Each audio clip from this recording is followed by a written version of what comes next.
Hello, YouTube. Chandler here.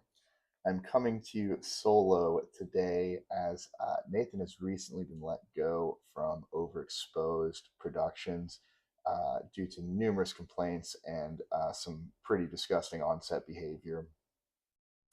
Just kidding, unfortunately, though, maybe more to come. Uh, but in actuality, I am giving a disclaimer because this episode has been cursed with numerous technical difficulties. So that is part of the reason why there's been such a long delay in episodes. We apologize. Nathan has also just moved into a new house, so that's been a very long process for him. He's been busy, so we'd like to apologize for the delay. But as for this episode, we have shot it twice in full, and both times have completely lost the second half of the episode. So what you'll see is filmed in two different sessions. It was really difficult because the first time, we thought we knocked it out of the park, and only to come to find out once we really started getting rolling, the camera shut off. And then the second time we did it, a little bit harder to conjure that same energy, but we slugged through it and then found out the camera shut off again. So apologies for that. We're going to invest in some better production equipment and give you a little higher quality product. But just wanted to give a disclaimer there. Then I'll also jump in at the end and talk about the final film that was cut out, and more importantly, give you the setup for our next episode, which we're very excited about. So without further ado, enjoy this cobbled together mess. All right. Hello. Welcome, everybody. Overexposed episode 7. I believe it's 7. And let's address the elephant in the room itself. We've been on a bit of a hiatus. It's been a while since we posted. I've been moving. It's been a whole thing, but we're here. He was so gracious. Bob was so gracious to come to my place to shoot, and I tried to make some setup. So we have the Ingmar Bergman box in the back to have some film, but who knows? Maybe we'll start shooting here more. We'll fill the empty room with our engaging content. That's right, and it's a little comfier too. This is more of a laid-back episode, I suppose. Comfy setting. I suppose. So the topic of today is kind of an interesting one. Bobbit, you want to give the rundown? Yeah. So, and we'll get into this more. We're going to do our recently watched as we always do. But the topic we gave ourselves is. We decided to kind of push each other out of our comfort zones. So I gave Nathan two, you could say, genres, movements, to find a film that spoke to him within, and Nathan did the same for me. And we'll get into that more later. Let's do recently watched first. Okay. You don't want to tell him what the... No, we can. So I gave Nathan a new Hollywood movement. He had to watch a new Hollywood movie. Right. And 90s action. He had to watch a 90s action movie. And, the idea behind that is like those are two genres that I'm very well versed in, have seen, a lot in. So, the idea is to push each other out of our comfort zones a little bit. But then the idea with just giving the genre is, we can select the films within that genre that speak the most to us. So I thought it was kind of a good in-between of kind of bridging our tastes, so to say. Yeah. Like, for example... I'm not going to say any of the movies I actually did watch, but like with 90s action could be anything from like The Matrix to a John Woo film like Hard Boiled. Right, exactly. Or Once Upon a Time in China, something like that. And then the films Nathan gave me, or the two genres he gave me, Japanese New Wave and period piece. Yeah. So a lot of films that we could have watched within those parameters, and I think you'll be intrigued by what we chose. Yeah, that's right. Yeah. So this is my dog. I don't know if he's in the camera, but he'll be fine. He'll chill. Well, you want to get into recent watch? Do you want to go first? You want me to go first? I'll go first, and I'll just give a little preface. As Nathan mentioned, we've been on a bit of a hiatus. Cut here. No. You have a mosquito right behind you. Got it. Thank goodness. All right. Well, then get him out of here. We'll move. Or I'll hold him. Yeah. Okay. Thank you. Bobbit's the champion. All right. Let's take a sip of your beer. I killed the mosquito, thank God. It was literally flying around the back of your head. I wanted so bad just smack the back of your head. Well, thank you for getting it before. The last two episodes I've included us peeing in. Yeah, Nathan included me pissing. Okay. You ready? All right, recent watches coming in Recent at you. watches. So a little bit of a disclaimer up front. As Nathan mentioned, he's been moving for the past few months. Huge, long Few ordeal. weeks. Few weeks, but it's been an ongoing It's process. been a whole thing. It's been a lot of stuff. So my recently watched is quite a few more movies than Nathan. We're not going to fault him for that, but I do apologize for taking over this segment, so to say. Hey, but I will say I saw a new film which he's not seen. Which I have I not went seen. to the theater yesterday, and I'm excited to Which I talk have about not it. seen. Yes. So I'll just jump right into it. First film I watched right after our last episode, we were talking about best films of the 21st century. Nathan brought it to my attention. I've never seen There Will Be Blood, so I watched There Will Be Blood, and it was fantastic. Not even it's a hard movie to talk about because what more is there to say about it? It's so discussed. You know, it's saying it's a masterpiece is par for the course. Yes. That's some people would say it's one of the best films ever made. Tell me something new. I loved it. Daniel Day-Lewis is fantastic. Paul Dano is like just the greatest mix of like slimy, kind of creepy. Like it's I just love it. I love the character dynamics of it. It's funny. I think about Philip Seymour Hoffman being gone because Philip Seymour Hoffman was such a big collaborator with Paul Thomas Anderson. It's such a devastating thing. But then I'm like, oh, Paul Dano. Paul Dano is like the same style of like you can't read him in the best way possible. Paul Dano in that movie is younger than we are now. That's crazy. Crazy. Yeah. Like, and what a performance. He's so crazy. Good. And like, I feel like that was a big breakthrough performance of him. Like, in a sense, Paul Thomas Anderson, like he wasn't an unknown. I think Little Miss Sunshine. What about Prisoners? Prisoners is 2013. So that's quite a long ways after There Will Be Blood. But so, I think he was kind of up and coming, but still to give him that meaty of a role opposite Daniel Day-Lewis and for him to hold his own in that role is very impressive. He was nominated, right? No. He was not? Massive snub. Yes. Yeah, that's crazy. Crazy. He was not nominated. In a dual role, too. A little bit of a dual role. I would say so. I mean, it is a dual role, but, the other brother he plays is barely in the movie. Exactly. But very dark film. Daniel Day-Lewis is just despicable the entire movie. You never like him. You never get on his side, which I think is for the movie's advantage. I think it loses a bit of the punch if Daniel Day-Lewis does kind of have that redeeming scene. The scene where his son comes in and it's not his real son.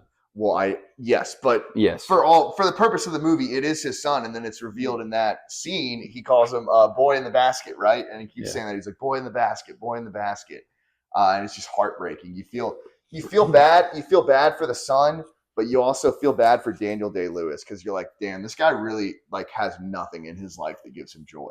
Truly, like he has deprived himself of joy. He has one thing that he could have loved and nurtured, and he throws it out at a business dispute is what it all comes down to. Right. So I mean, like I said, kind of a hard film to talk about because it is so monumental. It is so discussed, so famous. Something interesting about Paul Thomas Anderson too is it's based on a book, Oil. And when you think about Paul Thomas Anderson, a lot of his stuff is based on books. His new film is a Pynchon novel. Inherent Vice is a Pynchon novel. Right. This was a novel. The Master is like, you could say it's about what's that Scientology? L. Ron Hubbard. But it's I guess that's the idea as well. I think you'll find that with a lot of great directors. Kubrick, almost Magnolia. Magnolia is Raymond Carver's stories, which is almost all of Kubrick's movies are based on books, and I feel like with some of those like very high tier directors, they almost prefer the book because it lets them focus on interpreting the story. Right.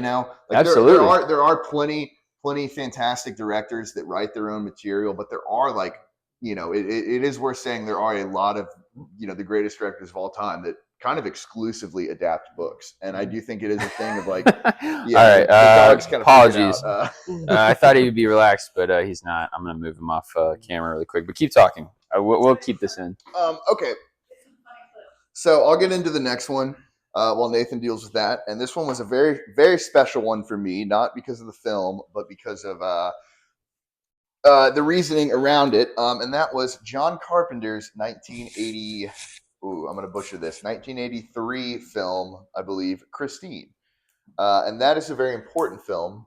Should we just cut all that? Or? Yeah. All right. Okay. Yeah, that's the perfect... That was too long. Okay. All right.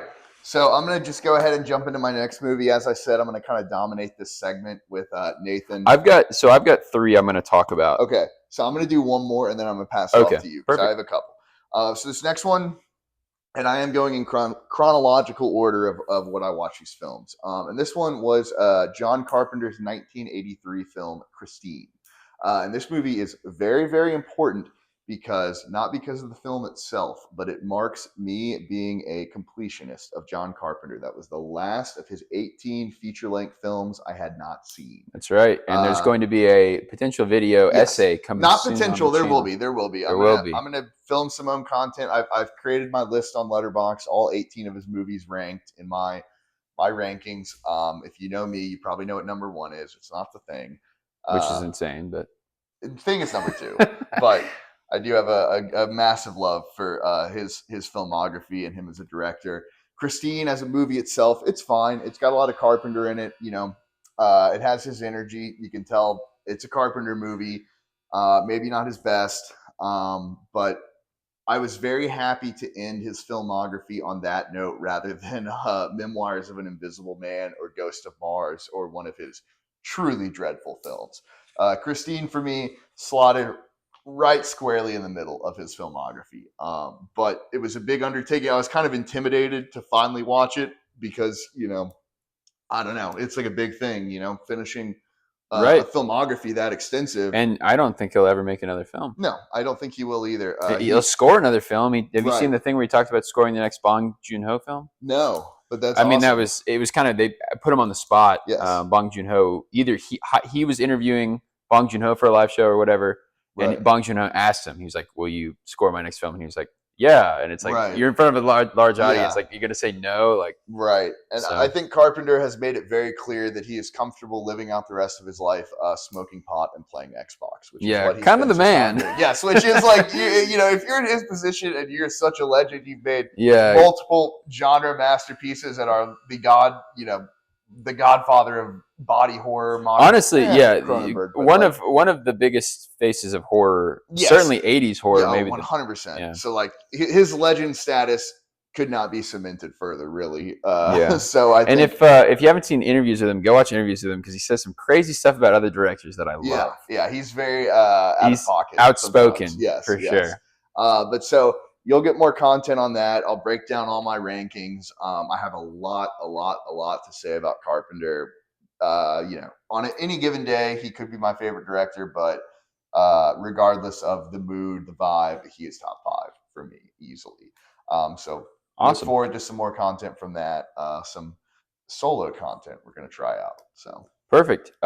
This first film, it's kind of a wild one that I watched. It was on Criterion Channel. I was leaving, and I hadn't really seen any Chinese cinema. I love Japanese cinema, so I watched Suzo River. Suzo River, I believe that's how it's pronounced, which was pretty interesting. It's one of the. I did some research and I saw that China has this whole wave of directors. It's called sixth generation filmmakers, and the sixth generation filmmakers.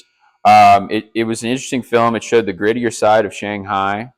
It would be what I would say. It was also shot interestingly because it's kind of a first person narration.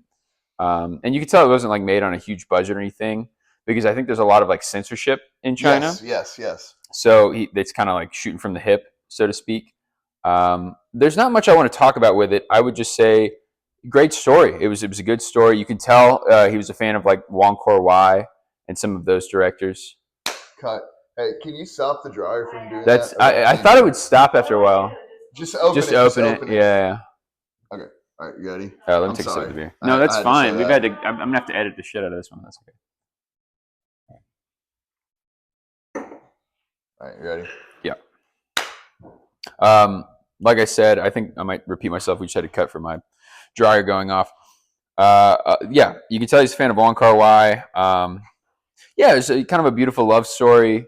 Yeah, there's not much else I can say. I don't.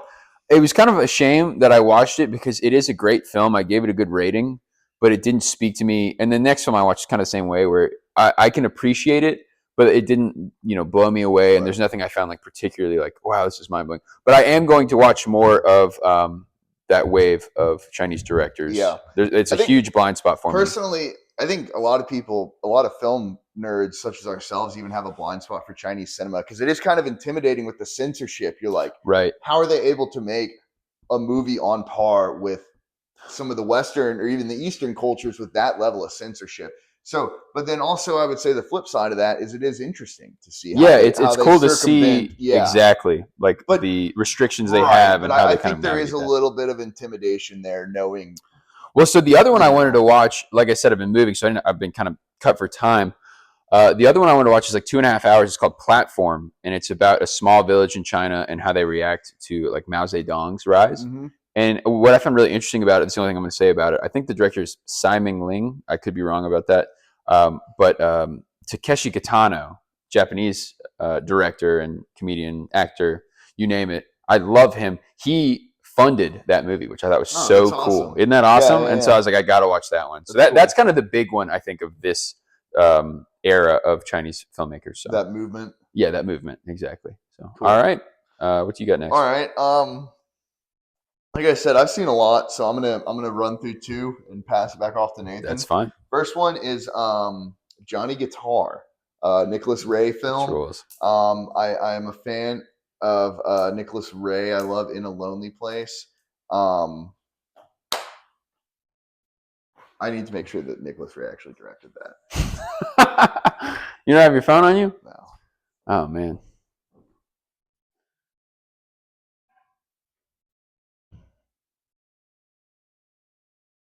I'm sorry. I should have checked this before. No, that's fine. You can just have your phone with you. Yeah, I know. I need to. Now George is down here too. This might be just a it wild it is episode. Nicholas Ray. Okay. Sorry. Okay. So back to Johnny Guitar. Nicholas Ray. Only other Nicholas Ray film I think I've seen is In a Lonely Place, which I really love. Just a great 40s noir. Johnny Guitar is one I've always wanted to see.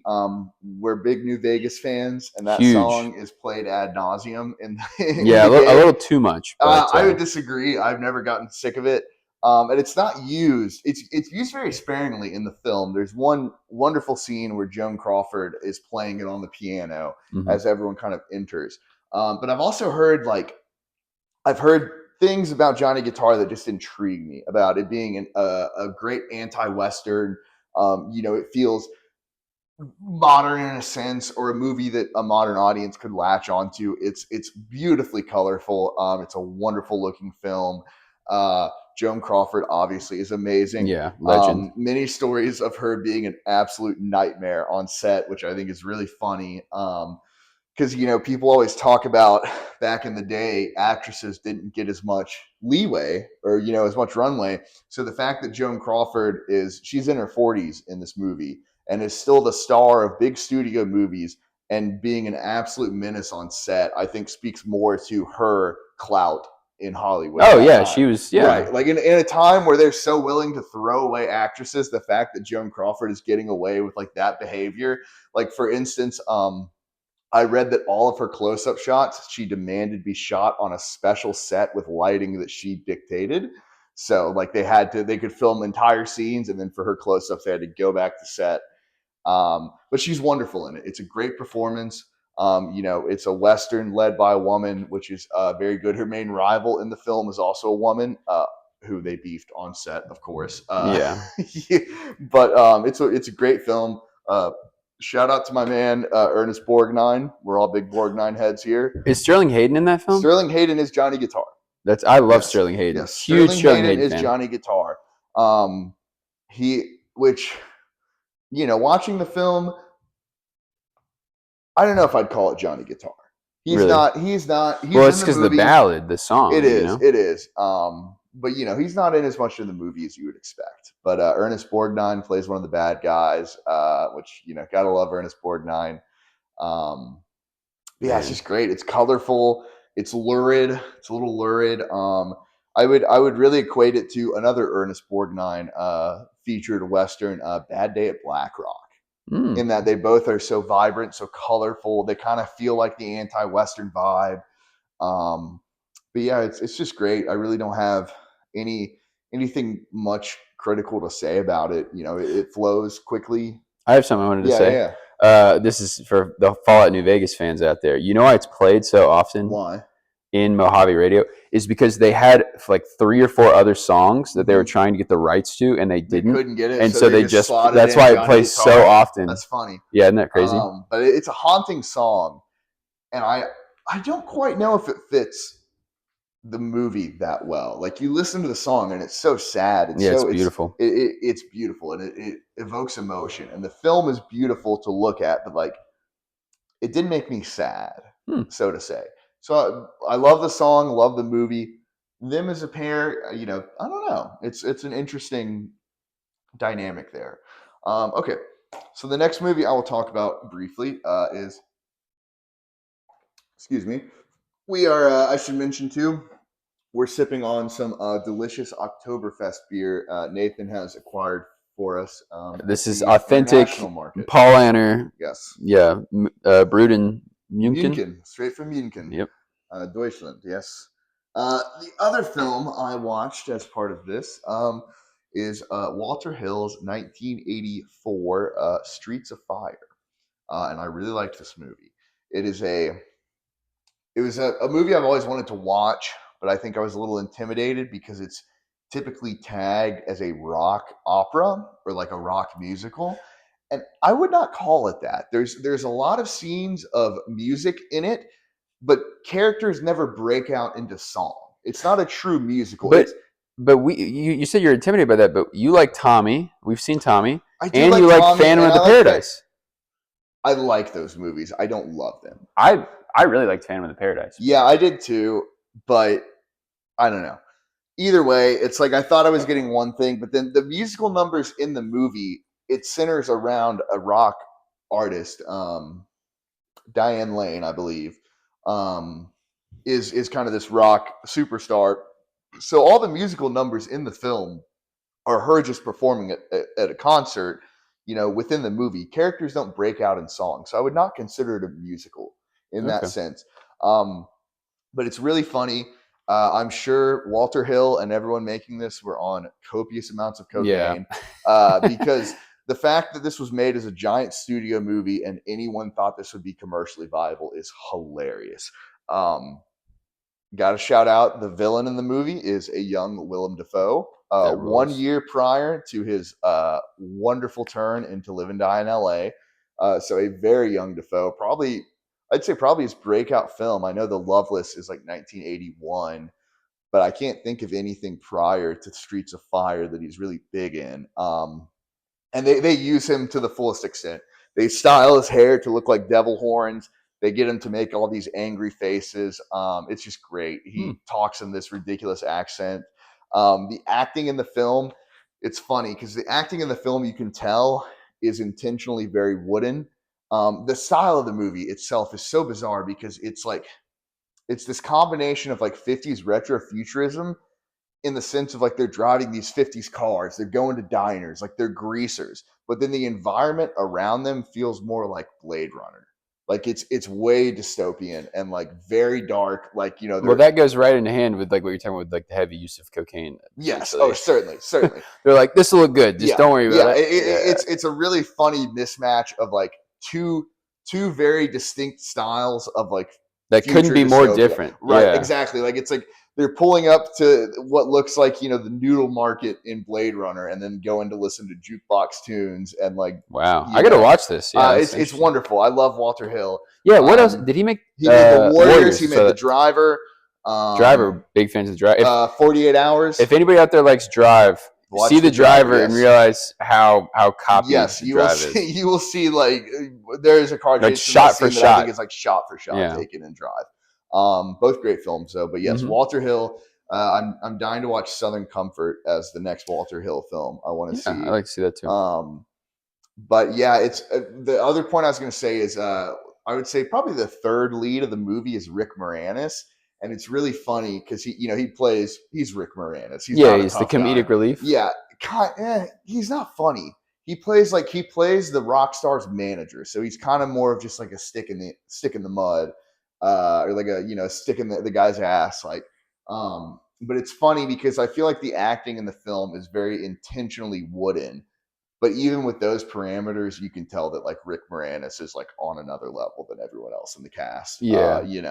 Which is kind of funny.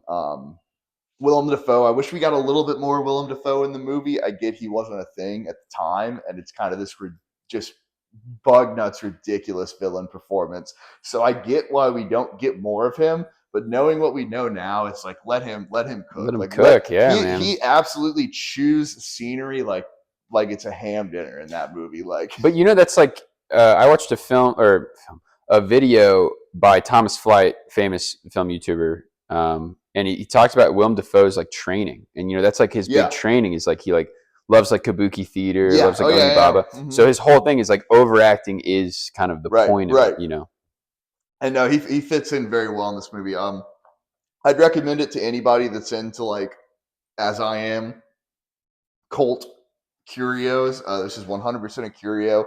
I know it's nothing groundbreaking to say this is a cult film. This is I feel like a cult film from like 20 years ago. This has been a cult film for as long as I've been alive. I was going to say, was this released by Arrow too? Is there a Blu-ray of this out there? Yes, I do. Because this seems like a film that there'd be great supplemental material. Yes. Like I'd love to watch like a making of. It feels like a film that was made with the intent purpose to become a cult film. And I know it wasn't because it was made on a big studio budget. It was released by Universal. But watching it, it really makes you wonder how good the cocaine was in the 80s. Because you're like, there's no way this is ever going to. Would you compare it to like a Southland Tales kind of then?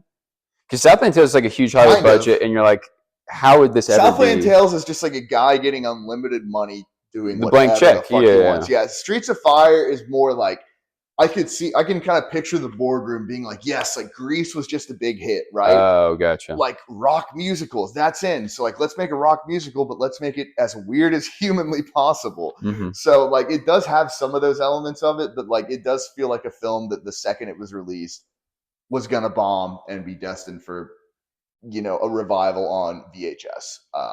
It feels tailor-made for that. But I would highly recommend if you're into that type of stuff, if you're into the oddities, some of the weird films, yes, Streets of Fire. Yeah, even if it's not like fantastic, that feels like a movie I'd be like, I want to watch it just to see. Right, right. You'll get something out of it. Yeah. I will say that, you may not like it, but you cannot tell me you can watch that film and say I was bored. Nice. All right. I love it. So like I mentioned earlier, this is another film that is from a movement that I'm not super familiar with, the French New Wave. We've seen Cleo from 5 to 9, loved it. Breathless. 5 to 7. Good 5-7. See, that's how long it's been. Golly. No, I always think really? Cleo from 9 to 5, and it's Cleo from 5 to 7. Yeah, well, we love that and Breathless as well. And this is another Agnes Varda film. It's Le Bonheur, translated to happiness. It was beautiful. Talk about beautiful color. This film is magnificent. It looks amazing. Great color palette. Great set costumes, I guess you would call it, but it's really not costumes. Just the way they dress is fantastic. Something really interesting about this film is the lead actor, Jean-Claude Driot, in the film, his actual wife and children, who are not actors, play his wife and children, which I thought was really cool. Yeah, I think they were friends of Agnes and her husband, Jacques Demy. Their great score. Her husband is Jacques Demy? Yeah, did you know that? No. Isn't that nuts? It's Agnes Varda. I may have known that. Yeah. Yeah, I know. It's pretty wild that they're both, so celebrated. Right. Great use of Tchaikovsky's. I think it's Tchaikovsky's Fifth plays throughout the film. The camera work is fantastic. That's really what stands out in the film is the use of the camera. You can tell people like Wes Anderson take from for sure. because there's a lot of like box shots, like direct on people, and then like fast cutting between people. That's the best part. I think truly the best part is, you can tell how much of a legendary filmmaker and a professional Agnes Varda is. Right. I was gonna say I'm jealous because I really want to see more of her work. Yeah, I know. That's why I watched it. I certainly didn't like it as much as Cleo 5 to 7, but I think that's more of like where I am in life, and I like films that are rambunctious. I love Zazie Dan's Les Metro, films that are just like all over the place, and this is much more reserved. I feel like we'd like Vagabond. Right. I'd like to see that. Yeah. Apparently it was very controversial for the time, which makes sense because it's about a man when did it come cheating out? on her. I have no idea. Okay. I want to say late 70s, early 80s. Yeah. Well, she's an interesting figure too because she just died very recently, but her filmography goes all the way back to the 50s. Right. Like she has. I know. I could be wrong. This could be a 60s film for all I know. I mean, Cleo 5 to 7 is like 62 maybe. Right. So this could be late 60s, 70s. Yeah, it was controversial for the time. I mean, it's about like an affair essentially and how it affects the family. But I like how the film, and I might be misreading this, but it felt like very neutral. And that's what's really, I think that's the controversy. Is you watch it and you're like, But how am I supposed to it feel didn't about have a this? hard moral take on what's happening. It does, but the way it's shot is sort of like, we're not going to tell you what it is. Okay. You know what I mean? Okay. Like it made you feel like, how am I supposed to feel about this? So I think it's a film I appreciate a lot. I don't know if I'll probably revisit it at some point, but it doesn't, change my life. That's why I feel bad. You're going on, and these two films, I'm like, yeah, watch it. If you're into that stuff, watch it. But I'm not. The next film I'm going to talk about, I will talk a lot more about. Okay. So that's all I'll say. All right. Sorry. Alrighty. So for my final two recently watched, I'm going to blow past the first one because it wasn't anything special. But I watched Steven Seagal's first film, Above the Wall. Wait, that rules. What? Oh yeah. Well, it's awesome. Great action. Steven Seagal's literal first film, and I kind of think the things around it are more interesting than the film itself. In the fact that this studio had Steven Seagal as his Aikido instructor, and he was like, "Let's put this guy in a movie. It's the '80s. We're all on coke. We can put this guy in a movie, put his name above the title, and act like he's a known thing." He wasn't a known thing. He had never been in a film before, Right. but they say like Steven Seagal in Above the Wall. And I just think that's such an interesting... And it worked. It worked, and it works. And I think that's such an interesting snapshot into Hollywood at the time. The film itself, great action. I think it's so funny. People always dock Steven Seagal because Aikido, the karate that he specializes in, is the art of like self-defense. So people always say it's not very cinematic or not very like action oriented. Yes, because it's literally just him like blocking shots. But it still works. It's still really fun.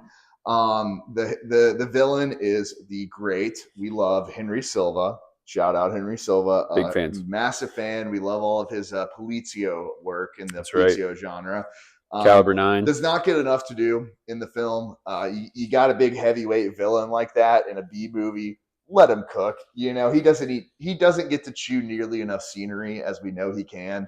But I guess to play devil's advocate, nobody in America was watching this police. No, but that's true. That's true.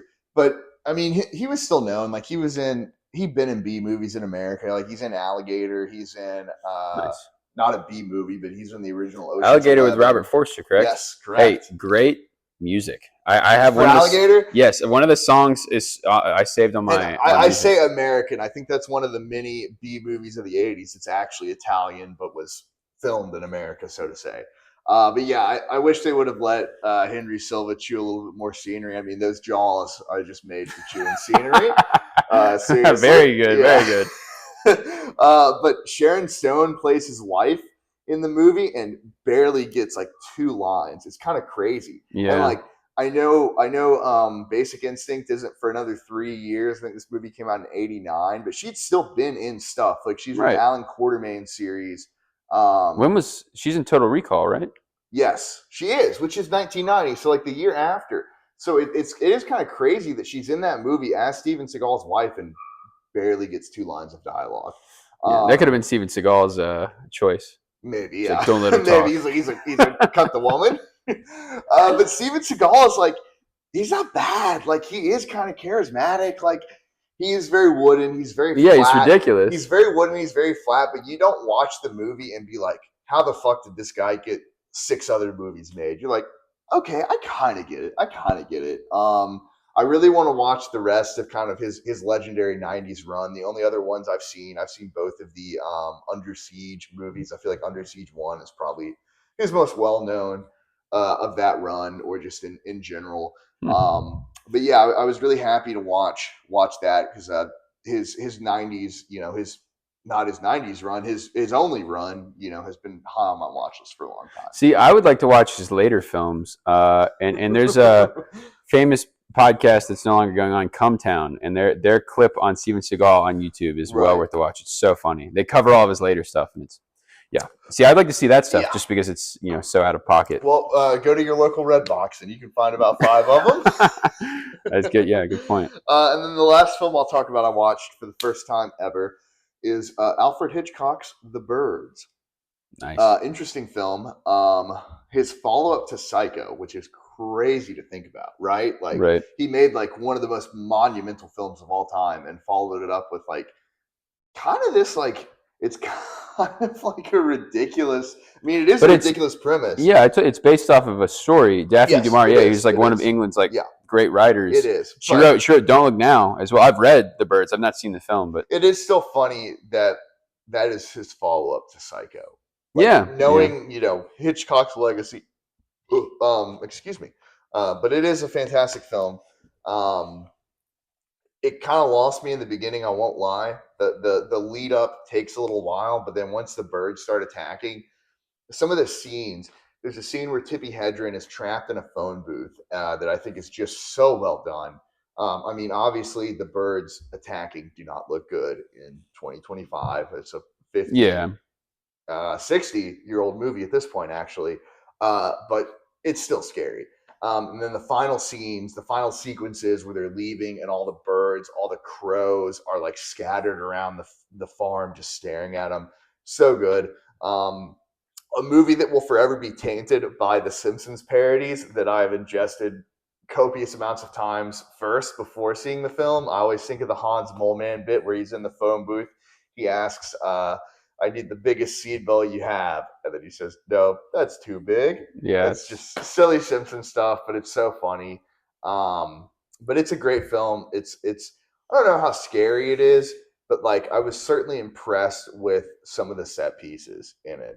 I was certainly impressed with how well it kind of picks up pace towards the end and really creates a sense of unnerving and an atmosphere. And I think birds are freaky. I hate birds, so I think that kind of played into it as well. I need to watch the film with Sam Elliott, Frogs, I believe it's called, because I hate frogs. So I think that's the next animal themed horror movie on my list. nice.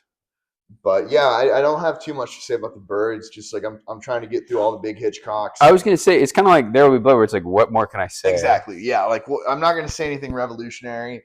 You know, but it's a good movie. I'd say my biggest complaint is it's a little slow in the get go, but it's also kind of like you kind of love like that 60s, like it's like Tippi Yeah, Hedren in New York City, like shopping for birds, or San Francisco, excuse me. Like I don't know, you kind of like that vibe. Like so, it's like it's okay that it's a little bit slow in the beginning because you're kind of just rolling with it. But it's a great film. I think it always had some like B movie connotations in my mind, just because the premise is so ridiculous, but it's really not. I was gonna say I don't think when I was growing up, my parents loved The Birds. Yeah, no, I mean, it's my parents are huge Hitchcock fans. it's held in very high regard for good reason. But would I put it in the same tier as I would Vertigo, Psycho? No. North by Northwest. North by Northwest, even Rope. like Rope, Rope's Strangers on a Train. incredible. Yeah, Yeah. it's in the second tier of Hitchcock, which is still the second tier for Hitchcock would be the first tier for many directors. Okay, so that was Carol. It was his period piece. So I'll go ahead with my 90s action. And my 90s action was one that I thought about for a long time. I could have done something interesting like Once Upon a Time in China, or, could have done something basic like Speed. I thought about Speed because I know that's a favorite of yours, but I went with the original Mission Impossible, Brian De Palma's film, and I loved it. Which I would argue is something a bit interesting.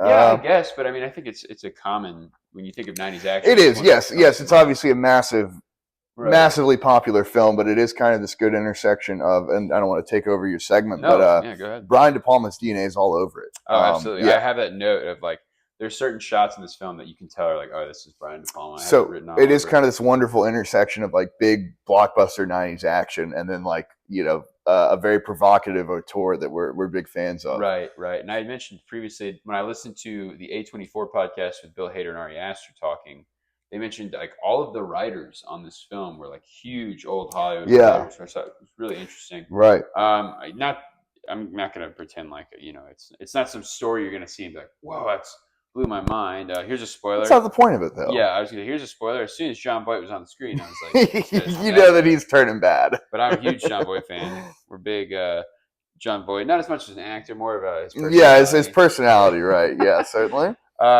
There's definitely great intro graphics. Mm-hmm. I love the use of Tom Cruise in makeup, prosthetics.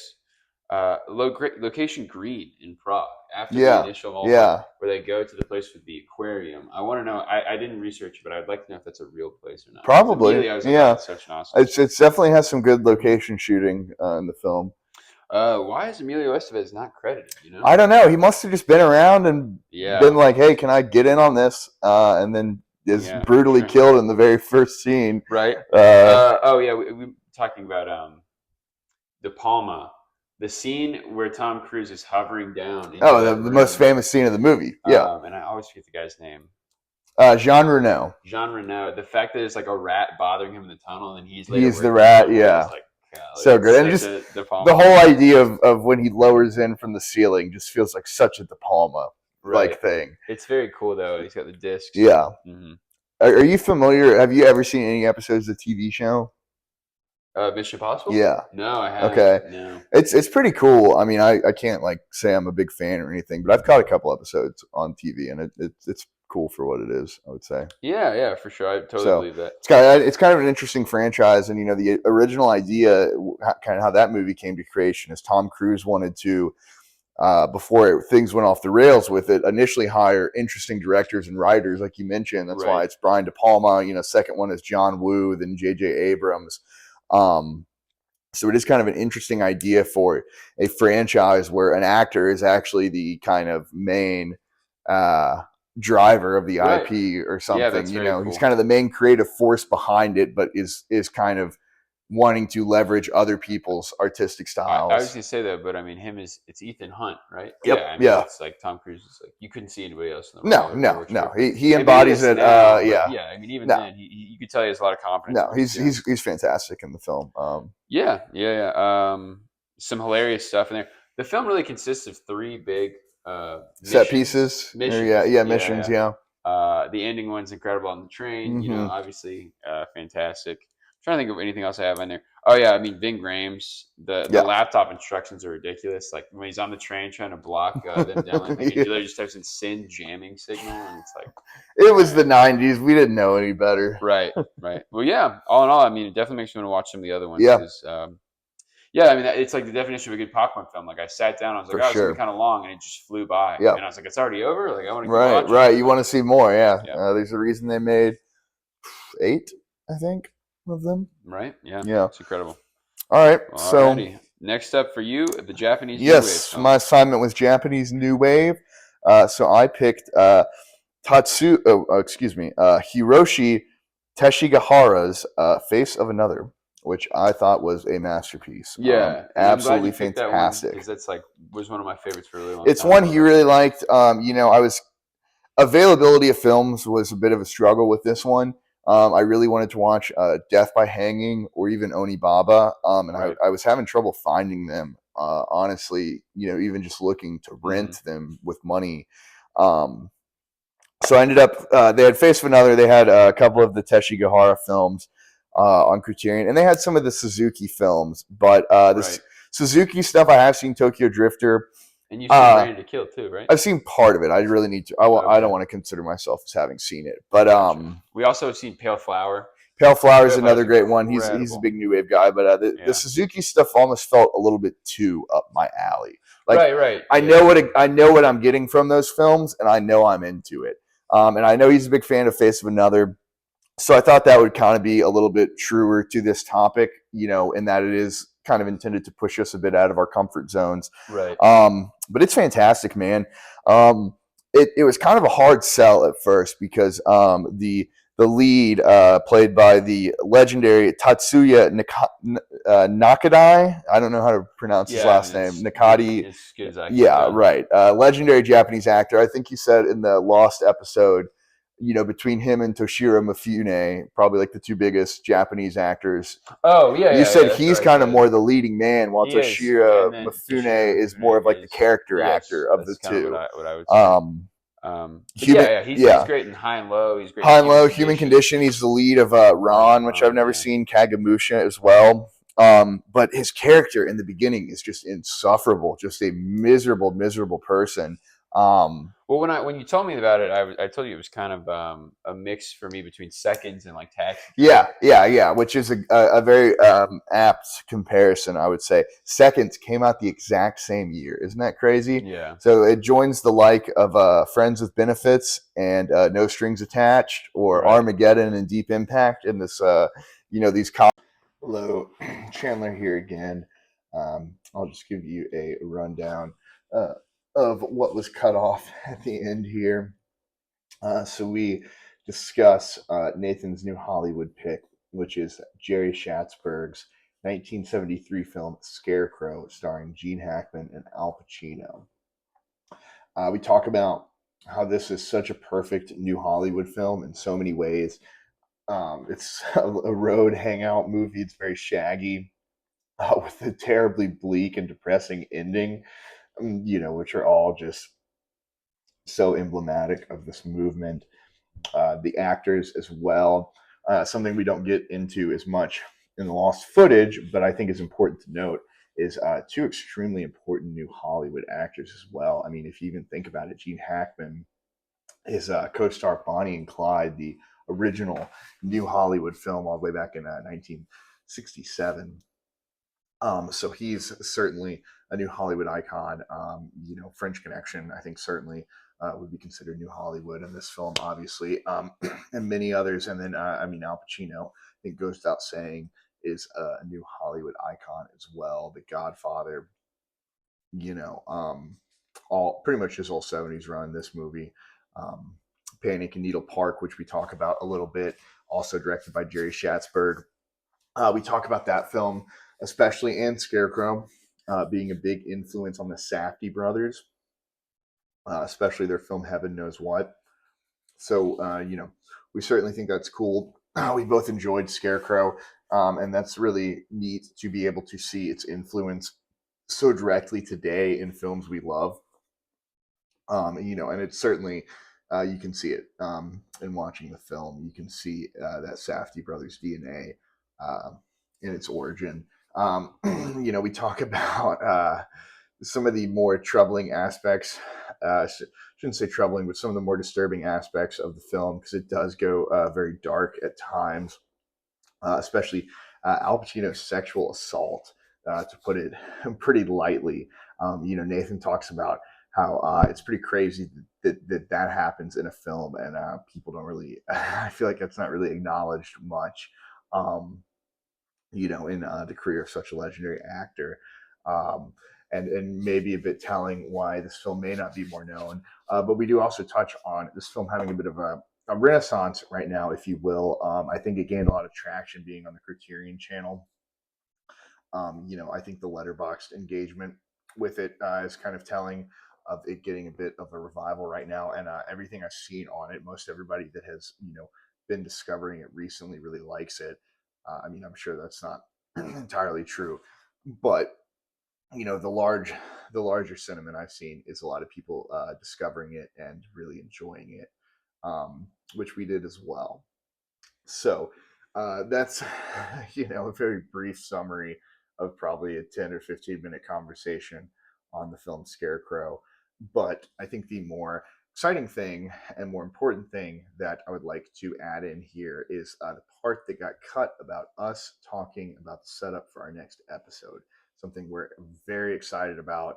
I think is a wonderful idea. And that is, we have each assigned each other three films that are mandatory viewings before we film the next episode. So these are not recommendations, these are mandatory watches. So obviously, we have picked three films that are very close and dear to us that the other has not seen, with the goal hopefully being some really engaging conversation about these films that one person loves, and we're hoping the other person loves it too. And we can just uh, dive into it. And so the films I have given Nathan are Apocalypse Now, a film I will say he has said he's seen, but does not remember much of anything with. But one of my favorites, I'd love to discuss in great detail with him. And then I have also given him Eyes Wide Shut. Probably one of my biggest recent discoveries. One of the films that's had a bigger impact on me recently that I'd never seen before, um, and one he's looking forward to as well. And then the third film I gave him is Elaine May's The Heartbreak Kid, a film I love very dearly and I've seen quite a few times, but I think it's very, very undersung, underrated, and also very hard to watch. But I do own a copy, and I figured that was kind of one that he might not get around to if not part of this assignment. So I'm really excited about that one too.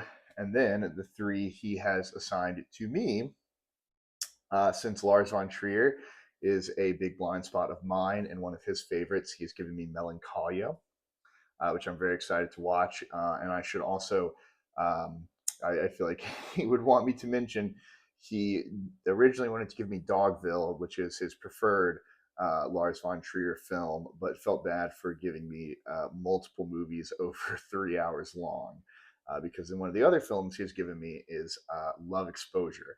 One of his favorites. I feel like one of his favorite recent discoveries. I think he's watched that for the first time within maybe the past year or so, like Eyes Wide Shut for me. And he's been really begging me to watch it for a long time. And so that's a perfect film for this assignment because it is so long. I am a little intimidated by it, but I have to watch it now, and I certainly will.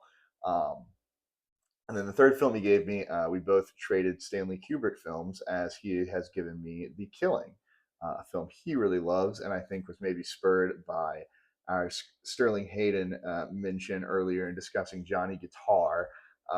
So he has given me The Killing as his third films. So The Killing, Melancholia, and Love Exposure I have to watch, and then Nathan has to watch Apocalypse Now, Eyes Wide Shut, and The Heartbreak Kid. And you can too. I'll go ahead and tell you that episode will probably come out in about 3 weeks from now. We're both traveling quite a bit coming up, so we apologize for that delay. Uh, but it gives you some time to watch some of these films in the meantime, and you can join in on our discourse. I will have some solo stuff coming out soon. So I hope this approach of me sitting at my desk is not too jarring because I'm going to put out some shorter content going over Carpenter's filmography. We thought that'd be a good idea since I've just completed it and posted my rankings on Letterboxd. So I'd love to dig into that, talk about where I have everything of his 18 films. And why I chose what I did and where. Maybe talk about some of his more underrated, some of his bigger failures, all that good stuff, and then obviously sing his praises at the top of the list. But yeah, look for that coming soon. That'll be way sooner than our next full episode. But like I said, feel free to check out any of those 6 films in the meantime and join in on the conversation. Thank you.